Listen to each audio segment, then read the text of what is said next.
अस्सलाम वालेकुम वीवर्स, मैं हूँ आपकी शेफ़ समरीन। आज मैं आपके लिए मज़ेदार और आसान से स्ट्रॉबेरी जैम की रेसिपी लेके आई हूँ।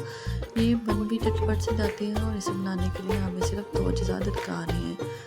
अगर आपको मेरी ये वीडियो अच्छी लगे तो मेरी वीडियो को लाइक शेयर कमेंट ज़रूर कीजिएगा और साथ में मेरे चैनल को सब्सक्राइब कीजिएगा और बेल आइकन ज़रूर।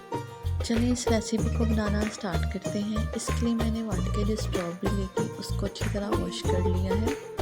वॉश करने के बाद अब मैं इसके जो लीव्स हैं, इसके पत्ते हैं, उनको उतार लूँगी। वो उतारने के बाद अब मैं स्ट्रॉबेरी को छोटे-छोटे टुकड़ों में इनकी कटिंग कर लूँगी।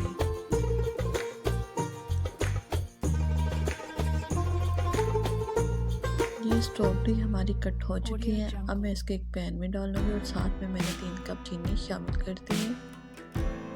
चीनी शामिल करने के बाद हम इसको अच्छी तरह हिला लेंगे, मिक्स कर लेंगे। चीनी मिक्स हो जाए तो हम इसको पकने के लिए चूल्हे पे रख देंगे और इसकी आंच हमने मीडियम ही रखनी है, मीडियम टू लो रखनी है, दम वाली आंच से तकरीबन थोड़ी सी ज़्यादा। जी, इसके पकने की जो टाइमिंग है वो तकरीबन 20 से 25 मिनट है और बीच बीच में हम चम्मच को हिलाते जाएंगे ताकि ये नीचे ना लगे। जी वीवर्स, इसको पकते हुए तकरीबन 10 से 15 मिनट हो चुके हैं। देखिए कितनी आलीशान सा इसमें कलर भी आ रहा है। इसमें कोई भी हमें आर्टिफिशियल कलर डालने की ज़रूरत नहीं है, ना ही इसमें मैंने कोई सिरका या लेमन जूस ऐड किया है। ये ऑप्शन है, अगर आप डालना चाहें तो डाल सकते हैं। मैंने नहीं डाला क्योंकि स्ट्रॉबेरी का अपना ही इतना मज़े का फ्लेवर होता है और प्रिजर्वेटिव्स के लिए मैंने यहाँ चीनी का ही इस्तेमाल किया है क्योंकि चीनी एक नेचुरल प्रिजर्वेटिव है। जी, मैं इसको चेक कर रही हूँ कि बनी है या नहीं बनी। इसके लिए मैंने एक प्लेट में थोड़ी सी स्ट्रॉबेरी डाल के उसको ठंडी होने के लिए रखी है। बीच में से मैंने फिंगर्स लगा दी हैं।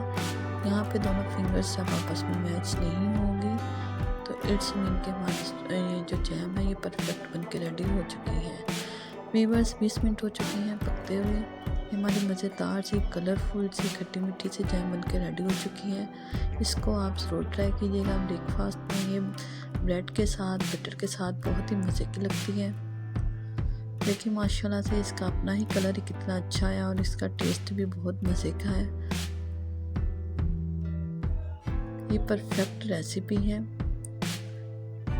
ये इसको हम रूम टेम्परेचर पे आने देंगे। जैसे ये थोड़ी सी ठंडी होगी इसको हम एक बाउल में ट्रांसफ़र कर देंगे सर्विंग के लिए। किसी भी आप शीशे के जार में इसको भर के रख दें। ये तकरीबन 1 महीना चल जाएगी, ख़राब नहीं होगी।